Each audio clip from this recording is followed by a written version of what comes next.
Welcome, everyone, to another episode of History Rewind here in Lukman Nation. Welcome, patrons, to your special patrons-only History Rewind episode. The first one for March, but we are covering the last week in February, and we get a bonus leap year extra day for February at the end of this week's entries. So let's get to it. Let us get to our presentation. Let's get over here and make sure, here we go. Let's get into our presentation, shall we? Trayvon Martin was fatally shot in Sanford, Florida on the rainy evening of February 26th, 2012. 17-year-old Trayvon Martin, a young Black boy, was fatally shot in a gated residential community in Sanford, Florida, while walking home from a nearby convenience store. George Zimmerman, a local resident and neighborhood watch coordinator, saw Trayvon and decided the young Black youth in a hooded sweatshirt was suspicious. Zimmerman called 911 to report Trayvon's presence while following him at a close distance. Now, remember, this is a grown man following a child. And despite the dispatcher's contrary instructions, if you remember, the dispatcher telling Zimmerman on the audio tape that we all heard as the trial was going on, the dispatcher was telling Zimmerman, do not follow him, leave him alone, wait for the police. Zimmerman did not do that. Instead, he confronted Martin and fatally shot him. Trayvon Martin, 17 years old, was carrying only a can of iced tea and a bag of Skittles. And a lot of people made a big deal about Zimmerman had been punched in the face, and this grown man, racially profiled, and followed a little Black kid who was walking home from the store with his snacks that he had gotten for him and his brother. So if I were Trayvon Martin and some weird man was following me home and I'm just walking to my house at night and he comes up to me and touches me, puts his hands on me, I'm going to fight too. You would too. Police questioned Zimmerman, and based on Florida's Stand Your Ground law, which permits use of deadly force. Oh, what is going on with my document here? Oh, interesting. All of my document did not upload. That's cute. Now it has uploaded. Well, that's interesting. Sorry about that. Technology is weird like that sometimes, y'all. And sometimes it works the way it's supposed to, and sometimes it just doesn't. So let's see if we can get back into here. All right. Police questioned Zimmerman, and based on Florida's Stand Your Ground law, which, why is this not working? Okay. I'm not sure what's going on with this document.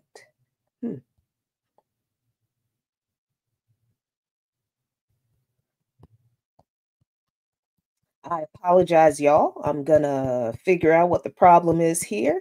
I'm not sure why this is not working the way I want it to. Okay.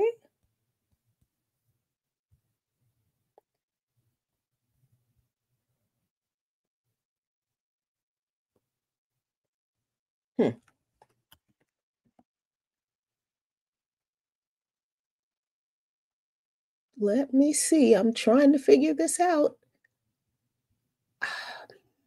I'm not sure what is going on with my teleprompter, but it is not working. So I'm just going to have to read the document from my other monitor. So I apologize that I'm not looking directly at you. I'm not sure why my teleprompter is not cooperating.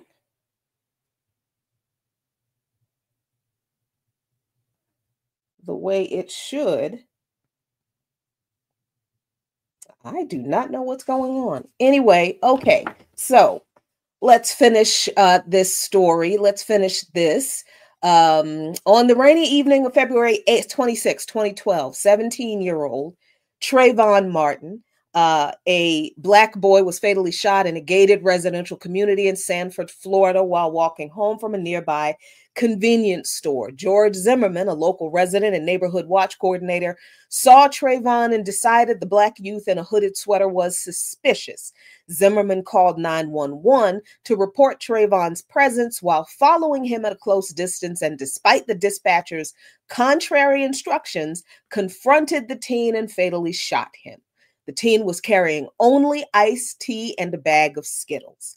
Police questioned Zimmerman, and based on Florida's Stand Your Ground law, which permits the use of deadly force even in avoidable confrontations, they released him with no charges. Trayvon's unidentified body went to the morgue, and his family learned his fate the next morning, only after they reported him missing. Outraged by the lack of police response, Trayvon's parents worked with advocates to publicize their son's murder. The story sparked national and international outrage, symbolizing for many the continuing danger of being a young Black male in America. On March 21st, 2012, hundreds participated in a Million Hoodie March in New York City, calling for prosecutors to file criminal charges against Zimmerman. President Barack Obama called for a complete investigation and reflected, "If I had a son, he would look like Trayvon," and that's pretty much all he said. George Zimmerman was charged with second-degree murder in April 2012, but later he was acquitted of all charges. The presumption of guilt and dangerousness assigned to African Americans has made minority communities particularly vulnerable to the unfair administration of criminal justice. And folks, I really don't quite understand how people could see the situation with Zimmerman and Trayvon Martin and did not understand what was wrong with what happened. Like, how did people not realize that a grown man following a child through the child's neighborhood as the child was going home, not bothering anybody, not doing anything to anybody? There was no reason, there was nothing that Trayvon Martin was doing that George Zimmerman would have even had a need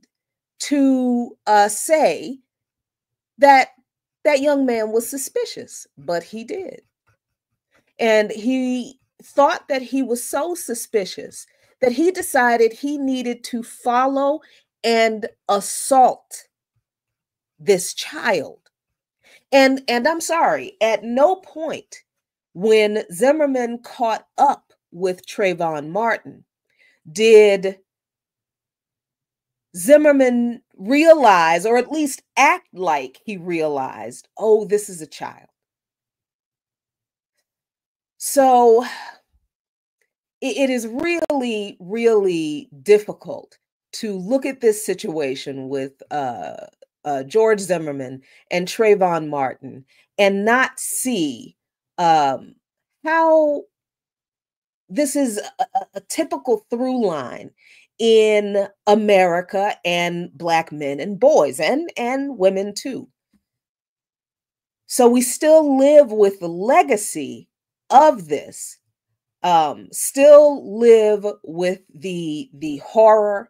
It is still incredibly, unconscionably evil that George Zimmerman was able to get away scot-free. He was able to kill 17-year-old Trayvon Martin without suffering any real consequences. And he's still out and free and just doing his thing. And that is an enormous travesty of justice. But there is no justice in this country for oppressed people. This is America. On to the next entry. February 27th, 1869, Congress refuses to seat. Oh, nope, not that one. There we are. Congress refuses to seat, and I apologize, my tech is not working the way I want it to tonight. It is not cooperating with me, y'all. I'm trying to get it to work right, but it's just not wanting to do it. And sometimes that's just how it is. I don't know why it's acting this way. Never had this issue before, but now it's just really not. Yeah. It is very much a pain in the behind. Let's see if I can get it. Nope. No, it's really just not wanting to work. That is the strangest thing. Okay. So, February 27th, 1869, Congress refuses to seat John Willis Menard, the first Black man elected to the House of Representatives.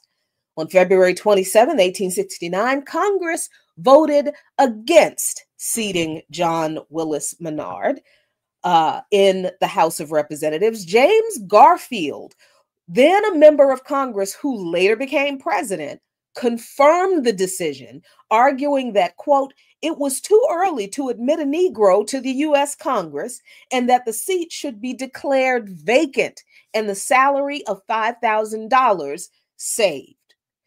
By this vote, Mr. Menard was barred from ever being seated, and his constituents denied their chosen representative. People voted for him to represent them in the House of Representatives, and the white people in the House of Representatives said, no, you didn't. No, you didn't. We don't want a Black man representing you in our House of Representatives, so we're not going to seat him.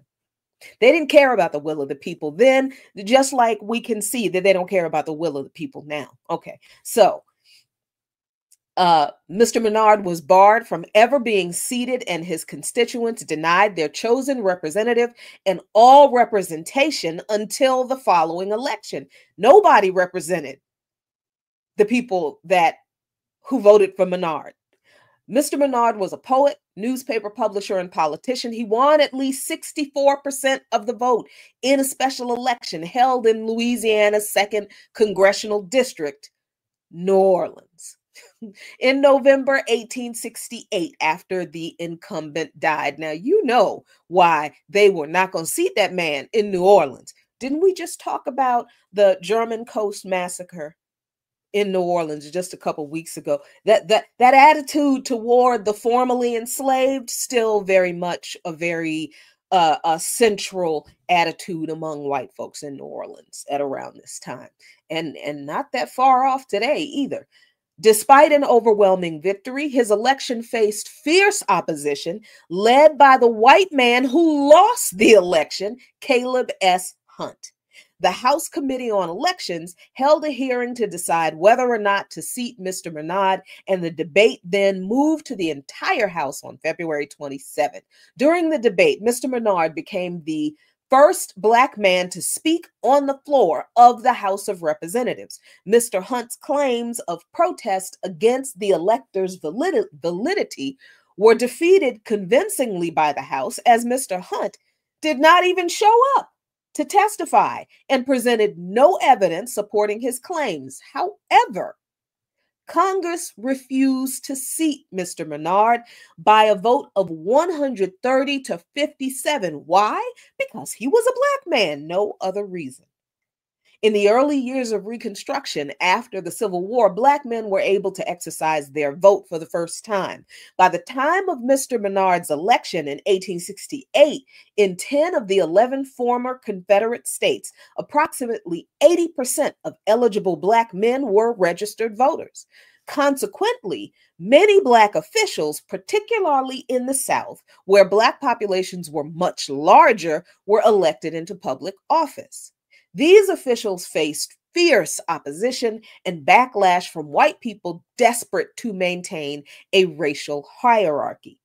Throughout the South, white Southerners turned to violence, mass lynchings, and lawlessness in order to suppress and intimidate Black voters who were seeking to express themselves lawfully at the ballot box and, exercise those alleged rights that they said we had, now that we weren't enslaved anymore. But obviously that wasn't true.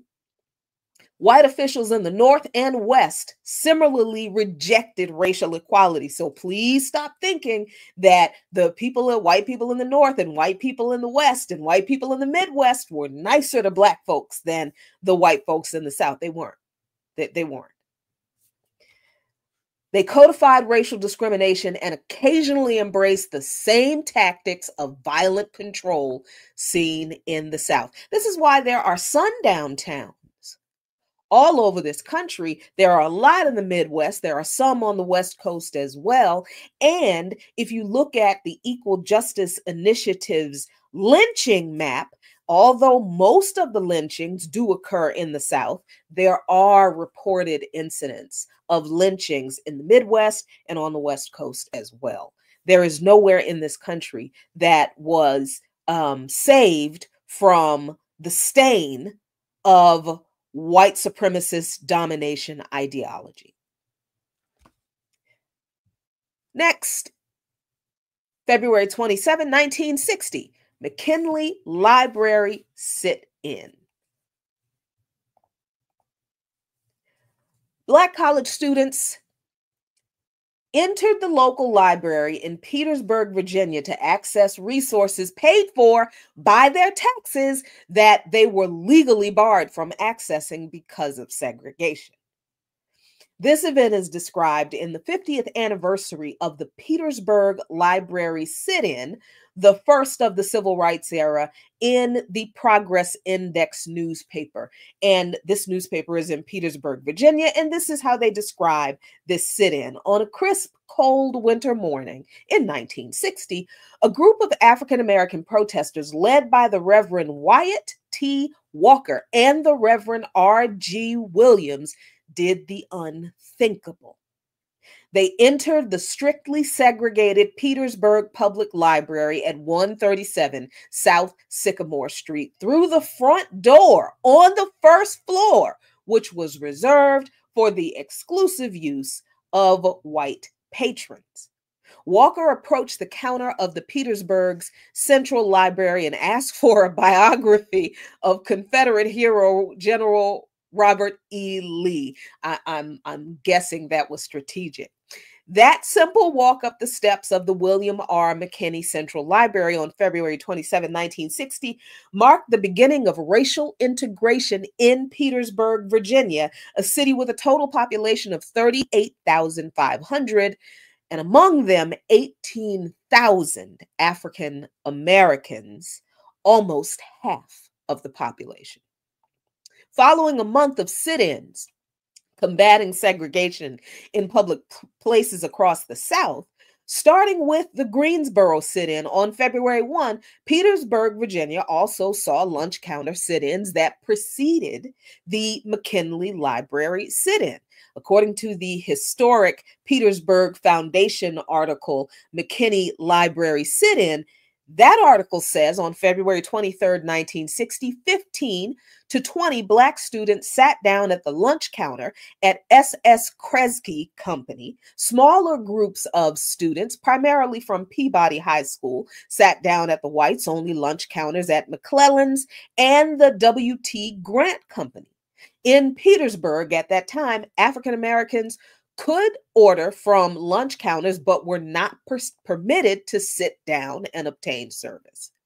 All three of these establishments closed their lunch counters that day, which is what a lot of the lunch counters did when the sit-ins were carried out at them. This was the opening salvo of the civil rights movement in Petersburg. Describing the events, McKinney Library sit-in on February 27, 1960, the McKinney Library sit-in article continues. Under the leadership of Reverend Wyatt T. Walker, pastor of Gillfield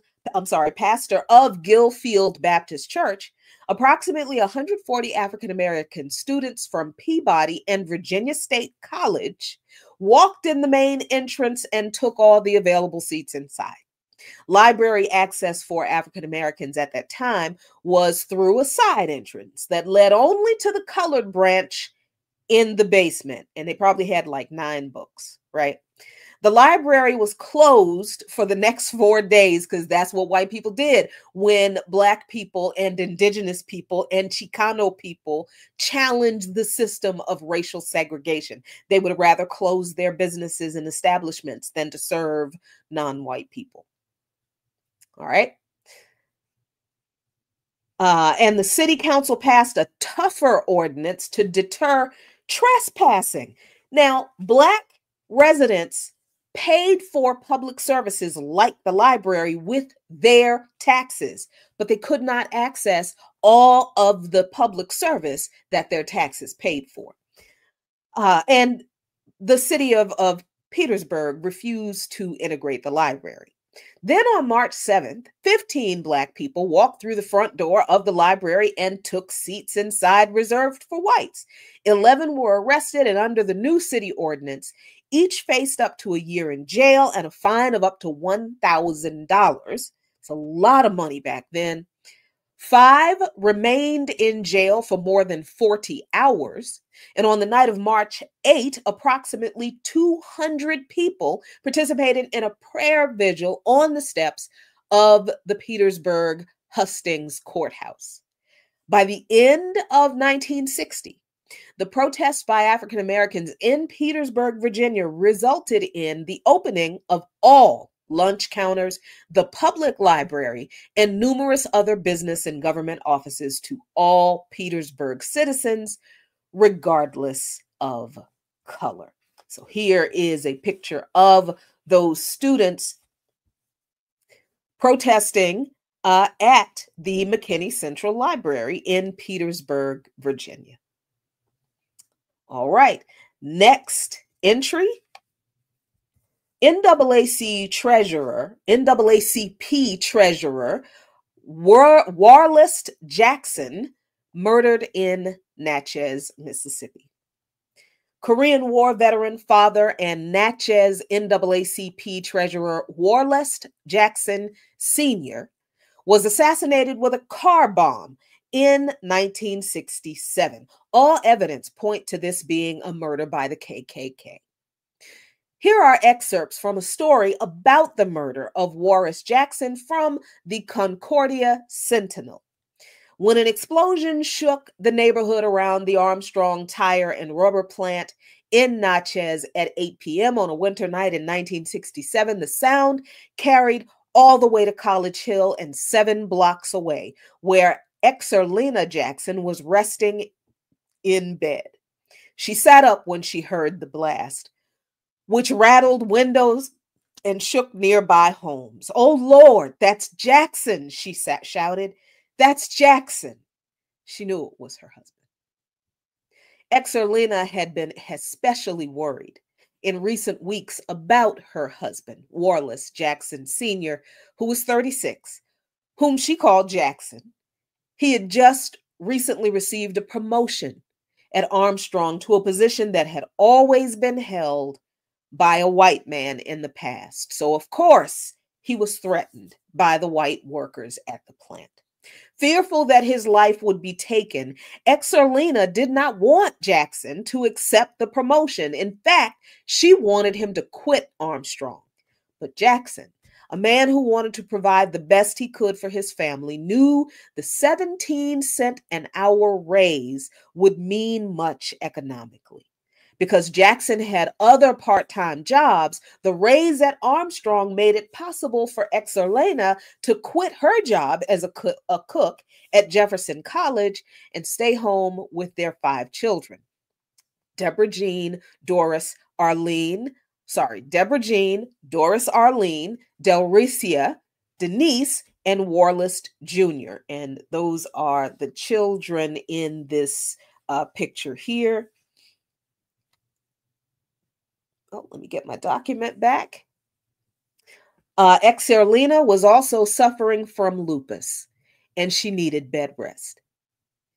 The murder of Warless Jackson Sr., treasurer of the Natchez chapter of the NAACP, by a bomb planted in his pickup truck, made national news, as did so many other events in this region in Mississippi during the Civil Rights era. Jackson may have been a victim of the Silver Dollar Group, a violent cell of the Ku Klux Klan, believed to have also been responsible for the disappearance and murder of Vidalia Shamrock Motel porter Joe Ed Edwards in July 1964, and the killing of Faraday shoe shop owner Frank Morris in an arson in December of that year. The group is also believed to have set a bomb in the vehicle owned by George Metcalf, another Armstrong employee and a close friend of Jackson's. Metcalf survived, but was maimed in an explosion in the plant parking lot on August 27, 1965. He recovered and returned to Armstrong. Metcalf had been riding to work with Jackson, but the two men went on different shifts shortly before Jackson's pickup exploded. The Jackson family was told years ago that the men who made the bomb that seriously injured Metcalf were just perfecting their work. The next one was predicted to be stronger and deadlier. So at 8:11 p.m. on Monday, February 27, 1967, the Natchez Police Department received a call that there was an explosion on Minor Street near the tire plant and that a truck was nearly destroyed. Exerlina Jackson was not surprised a few minutes after the explosion when the phone rang, and she was told that her husband was being transported to the hospital, a victim of an apparent bomb. An autopsy revealed that the explosive device was placed beneath the seat of the truck, quote, slightly to the left and slightly to the rear of the victim. The enormous magnitude of the injuries inflicted upon this unfortunate man indicated that the explosive device was of a large size, end quote. Police soon learned that a handful of men at Armstrong had warned that if Jackson took a white man's job, he would pay with his life. The fact that a number of men knew violence was planned against Jackson obviously points to a conspiracy. A native of Florida, Wallace Jackson, a Korean combat veteran, came to Natchez because he fell in love with Exarlena, and he thought his family had a future in Natchez, which was Exarlena's hometown. Let's move on to February 28th, 1942, when white mobs riot against racial integration in Detroit.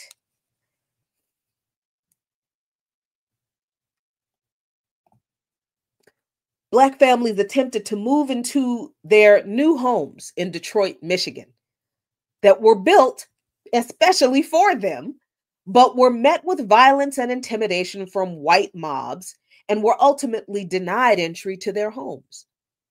Before and during World War II, the city of Detroit was a hub for economic activity that attracted large influxes of new residents. Many newcomers were African Americans, fleeing racial violence and inequality in the rural South, the Great Migration. In a wave known, those who resettled in Detroit felt the city offered new opportunities for economic mobility, but housing scarcity was a major challenge for growing Detroit, as new construction did not keep pace with the increasing population, and residential segregation created dangerous slums. Black families were banned from most public housing. I have to stop and say that again. Public housing, when it was first created, was segregated, and Black families were not allowed to live in public housing. So the stereotype about Black folks in public housing today, yeah, public housing wasn't created for us. We had to fight for access to public housing, just like we had to fight for access to everything else. And we still do. So, restricted to overcrowded neighborhoods and often forced to pay higher rents to live in dilapidated homes without indoor plumbing.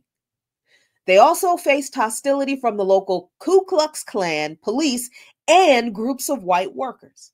And this was every day for us, every day.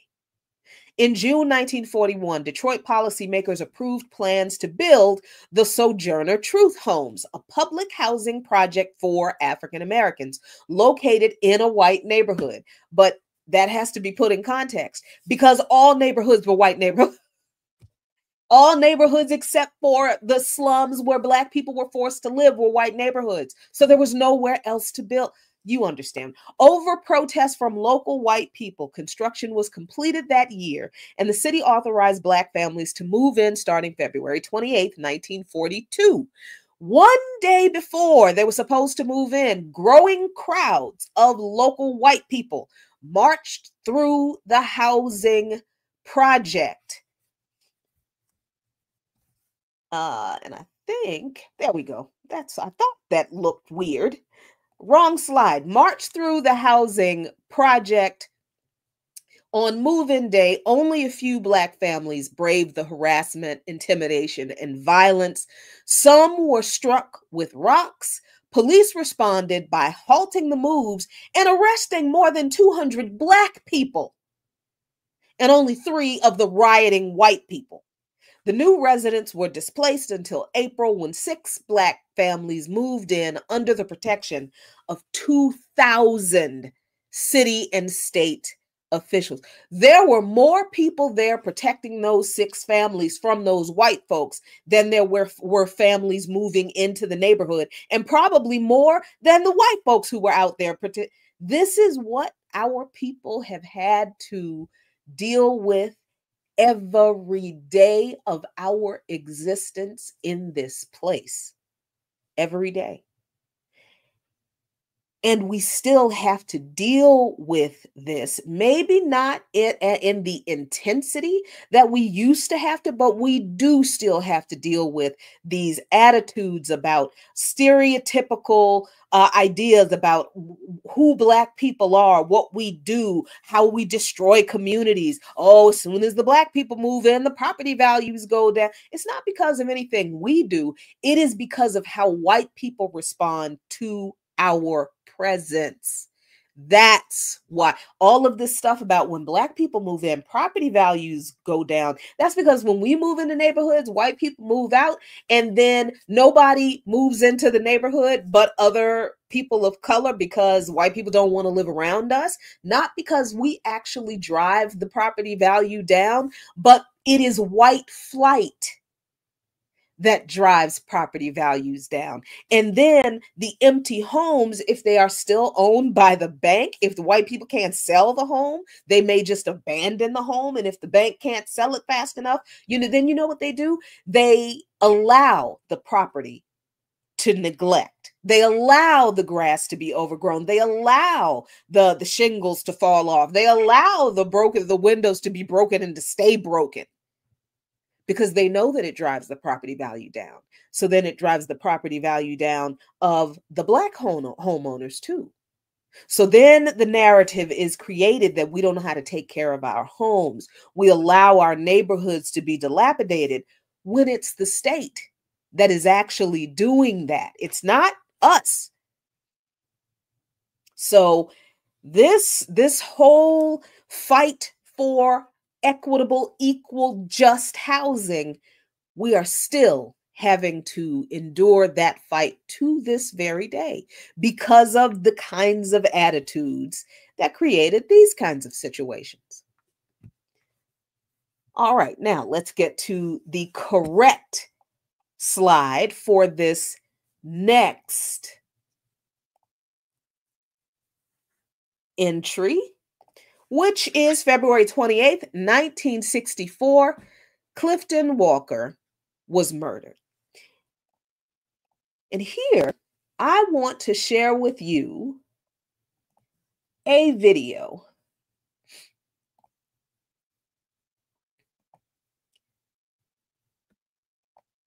And I am going to go over to this website is called Narratively. I had not heard of it before, but apparently you post a bunch of long form stuff here. This documentary is about this unsolved murder. So as you can see here, this is a very ominous picture. And this article was written by Ben Greenberg, who has done an investigation into this murder. And this report, this article, and this accompanying video is what he produced. So let's take a look at the video.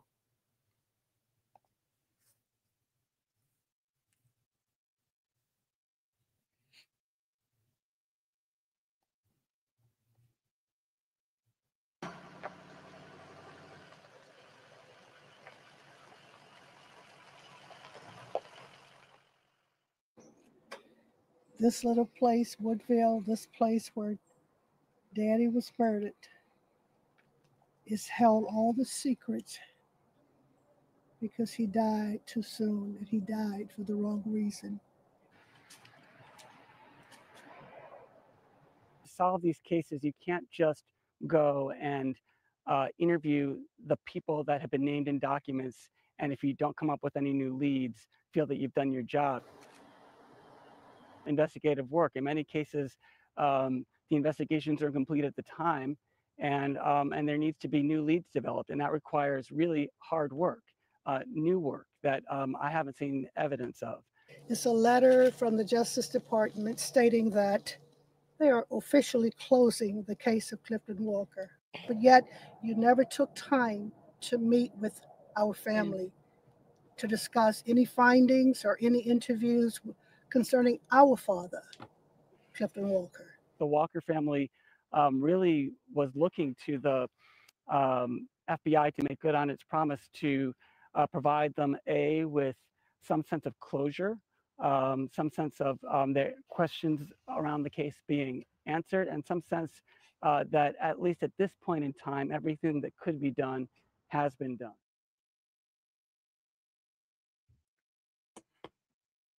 Well, no.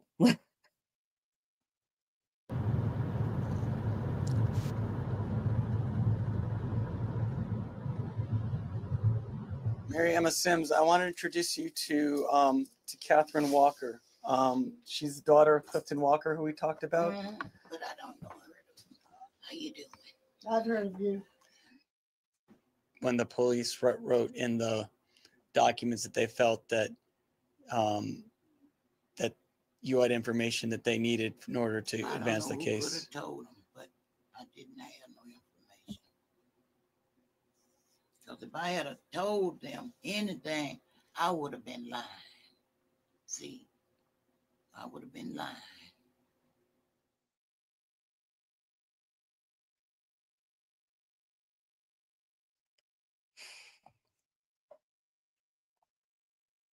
So, what happened with this case to where it is still being investigated by independent people, not the Justice Department, to this day? Well, on February 28th, 1964, Clifton Walker was murdered by the White Knights of the Ku Klux Klan while on his way home from his late work shift at the International Paper Plant in Wilkinson County, Mississippi. An African-American U.S. Army veteran of the Korean War, another one, Walker's murder was believed to be the first by this new KKK group, the same group responsible for the murder of James Chaney, Andrew Goodman, and Mickey Schwerner. Walker's murder remains a cold case. The Department of Justice, as you saw in the video, closed the case. And the traditional narrative in textbooks about the civil rights movement leaves out stories like this that are examples of the widespread and often fatal white supremacist violence against African Americans that we have endured since we've been here, since the whole time. Walker was one of many Black veterans killed in the fight for democracy on their return to the United States. As W.E.B. Du Bois said, quote, we return from fighting, and we return fighting, end quote. You can get more information about this case from this documentary, A Deep South Cold Case Goes Frigid by Ben Greenberg, on narratively.com, and the link will be in the description for you to access at the end of this video. Let's go to our next entry. Ooh, more stuff to look at. Alabama governor demands student organizers be expelled for segregation protests. Now, just like a little leap year history to remind us who we're still dealing with in this country, this history rewind entry is here to tell you that Trump is acting just like his ideological ancestors did. So why are you surprised? You shouldn't be. Students at Alabama State College, a traditionally African-American institution in Montgomery, Alabama, staged an anti-segregation sit-in at a segregated lunch counter in the Montgomery County Courthouse on February 25th, 1960. 4 days later, on February 29th, 1960, Alabama Governor John Patterson held a news conference to condemn the sit-ins. Governor Patterson, who was also chairman of the State Board of Education, threatened to terminate Alabama State College's funding unless it expelled the student organizers and warned that, quote, someone was likely to be killed, end quote, if the protests continued. You know, if the people in power had just desegregated everything and kept a check on white people nobody would have been killed.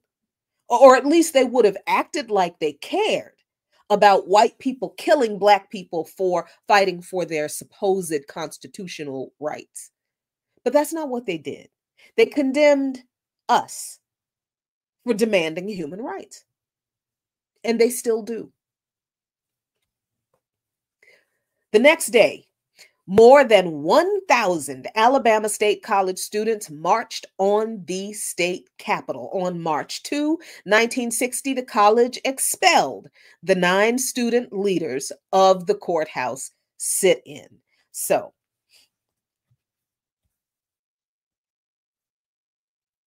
let's see what is at this link. Hold on. Let's see what we can get here.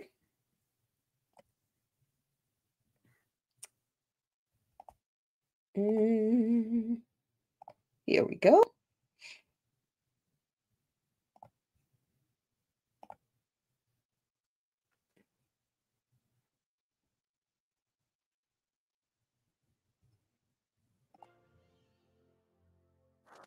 On February 29, 1960, Alabama Governor John Patterson spoke out against an anti-segregation sit-in that was taking place in the Montgomery County Courthouse.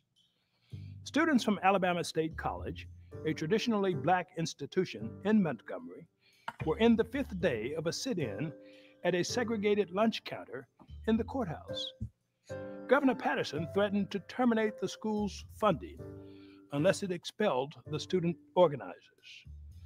He also warned that someone was likely to be killed if the protest continued. The next day, more than 1,000 Alabama State students marched on the Capitol. Then the following day, the college expelled the 9 student leaders of the courthouse sit-in. With word of the expulsions spreading, more than 1,000 students pledged a mass strike. They also threatened to withdraw from school and continued staging days of demonstrations. 37 students were arrested. Meanwhile, 6 of the 9 expelled students sued to be reinstated. But a federal court upheld the expulsions as justified and necessary and barred the students' readmission to the college. It was not unusual for Black college officials at state-funded universities under pressure from state officials to expel student leaders of the sit-ins. At my own college in Baton Rouge, Southern University officials expelled sit-in leaders, including me, in 1962.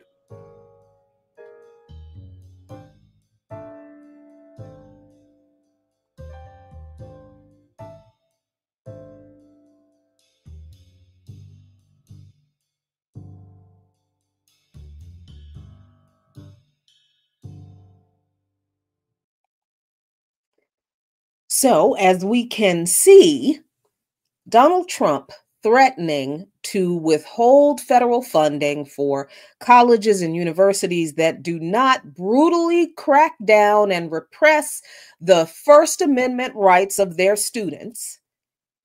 That's not new. That is not new at all. He is not making up anything. This man is not a genius. He's crafty, but he's not brilliant. He's not coming up with any of this on his own. He is literally using the playbook of the white supremacists that we fought to get to this insufficient place of instability to where we still have to fight for our rights. Just remember, these people aren't original. They are like the devil. They don't do anything new. They use the same old playbook over and over again. They just space the attacks out so that you forget what they did last time, so that when they do it again, you don't realize they're doing the same thing that they've done before. And here you are thinking you have to recreate the wheel to fight them. And we don't. We've defeated them already. Don't be afraid of Trump and his behavior. None of it is new.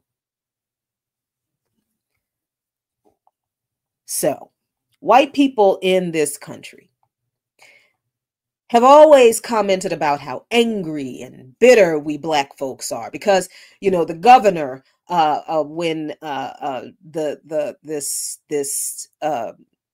suspensions were taken to court, or at least the Montgomery Police Commissioner said that the college should be closed because it would produce only graduates of hate and racial bitterness because students agitated for their rights. So these people have always been mad that we were angry at the way they treated us. Because whenever our ancestors stood up and said, this is wrong, we are not enslaved anymore, we are free, and we are supposed to be citizens, why do we not have the same rights in this society as white people do? White people's response has always been rage, that we had the nerve to demand equal rights to them. Right? This is why their response has always been, it's too soon, not right now. Now is not the time. That's not the way to do it. You're making us uncomfortable. We're not ready for this. There has never been a time in this country where white people collectively have said, you know what, now is time for us to really deal with this situation that our ancestors have created and that we continue to benefit from. Now is the time for us to make this right. Every time our people have stood up and said, this is wrong, it must be corrected, we demand our rights, this has always been white people's response. Y'all are angry and bitter. What is wrong with you? This is why you have such a hard time. This is why we don't listen to you, because you're so angry and bitter. They literally create a circular argument to avoid dealing with the issue that they know is there. There is not a white person in this country who actually believes in their heart of hearts, in the deepest recesses of their minds, that America is not a racist country. They know damn well that racism is alive and well in this country. They know that we are treated differently and worse, even if white workers and the white poor are treated like crap too. They know we are treated worse because we are Black, on top of being poor and working class. They know that. And they really don't care. So I think we really need to, aside from the white people who have no problem standing with us, unless you are one of those white people who will not hesitate to challenge this system toe to toe, shoulder to shoulder with us, then we need to be clear that most other white people in this country are really antagonistic toward any demands we make for justice or restitution or equality. They still are, and we need to be very, very clear about that. But they never finish the sentence, though, and reveal why they're so angry at us being angry. Because, see, they know why. They know the racial hatred, the discrimination, the oppression, the violence that often ended in murders of our people that their ancestors and them have carried out against us, or they condoned it as justified, like you just heard, or they were silent when they could have spoken out against it. Instead, their response has always been to get angry at oppressed people for resisting oppression that's held in place on our backs, while white society, either through applying direct pressure like politicians and the police do, or through ideological pressure like journalists, teachers, pastors, and others in authority telling us that our anger is wrong and protests are counterproductive and we're burning whole cities to the ground. The damn lie that y'all keep saying, that y'all keep repeating that man said, that was never true. And then you got Biden coming along after him, then telling the same kind of lies about the anti-genocide protests. He's talking about how they're tearing college campuses up, and it was a lie. It wasn't happening. So tell me the difference between what Trump is doing with lying about the 2020 protests were burning cities to the ground, and Joe Biden saying that the pro-Palestine protesters were tearing college campuses up and attacking Jewish students. They're both lied. They both lied about oppressed people standing up for human rights. So, and then we've got the people who are just, you know, silent. And people who are telling us that our protesting is wrong, our attitude is wrong, and you know that our protests are counterproductive and they're divisive. Oh, that's my favorite. But the abuse and the oppression we endure, that's not addressed. That's never addressed by white people who criticize our response to it. And the silence from white people, that only helps the oppressors, because if you aren't outraged at what they do to other people, why should they stop? Why should they stop? And they know by your lack of a response to someone else's oppression, they know that you won't have anyone left to speak up for you when they finally come down your street. And they always do. They always finally come to the people who thought that they could just put their head down, be quiet, and everything will be okay if they just don't make any waves. Nobody would notice. They know you're there. They know you're there, and they're coming for you next. And there just will not be a whole lot of us left to defend you, to stand between the fascist forces and you. They know that because they saw how you didn't respond when those fascist forces were attacking us. So no, what Trump is doing now, he's not the first to threaten to withhold funding to colleges and universities who allow protests, which are not illegal, by the way. Protests on college campuses are not illegal. Supreme Court said students in colleges have full rights. But remember that the Biden administration approved the brutal crackdown on student protests against genocide in Gaza this past year, with his common condemnation of that alleged chaos and violence that wasn't really happening. Trump is not doing anything that we as a people have not seen before. Even if most people who are not us and who have not endured what we have refuse to see that they're merely repeating the history of racist oppression that we've been talking about in History Rewind that we've already lived through.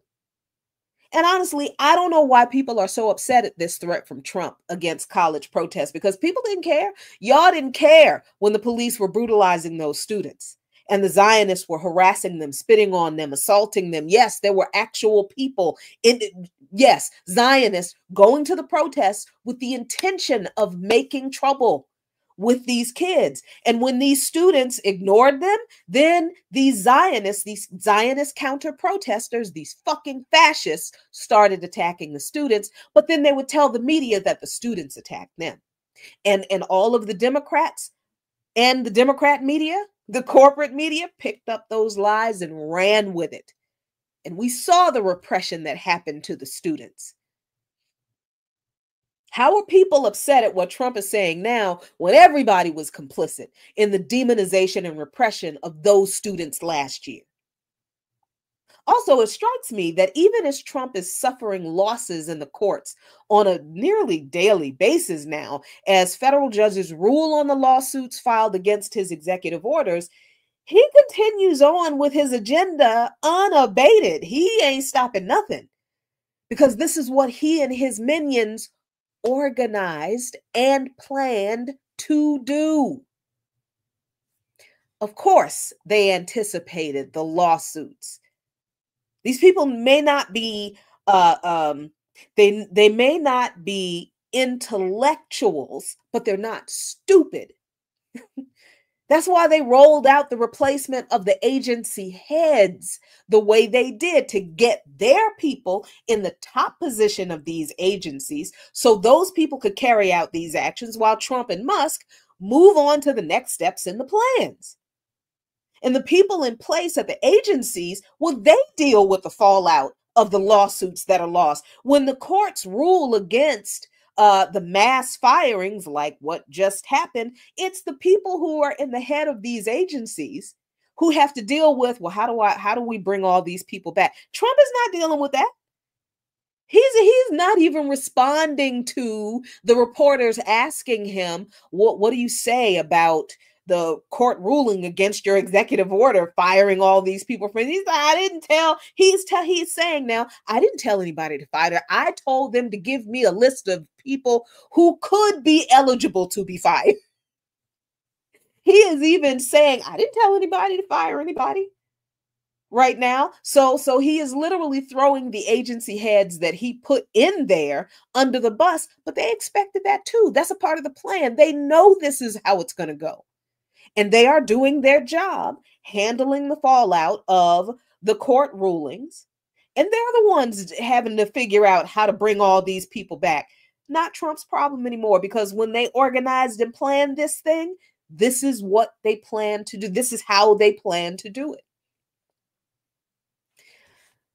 And this is how they're going to keep going until they reach the end of the 4 years and see if they've been able to expand the power of the presidency if they don't collapse the economy sooner than that, which is what I think is going to happen, or until the Supreme Court steps in and stops them, which I don't think is going to happen. But I could be wrong on either account, and I'm happy to admit if I am. We'll see. But this is the result of an evil plan to seize and maintain power, sure. Yes, absolutely. But this is also the result of organization. What you are seeing now, is chaotic as it looks, it's actually not done from a chaotic standpoint. They planned this. They organized together to plan this.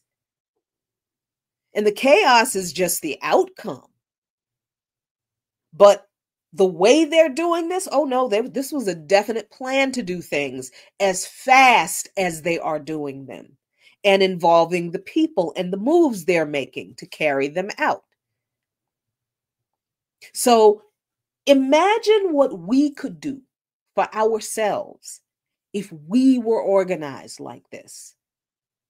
But for all of our benefit, not to do some crazy shit like Trump is doing right now, but to really benefit the people. Imagine what we can do if we were this organized. But that's it for this week's History Rewind. I apologize for the tech issues. Hopefully, I will have that all worked out next week, and we'll see you then. Thanks for watching. See you next time. A luta continua. The struggle continues. But if we continue looking back to our history to move the struggle forward, Victoria Acerta, victory is certain. Peace.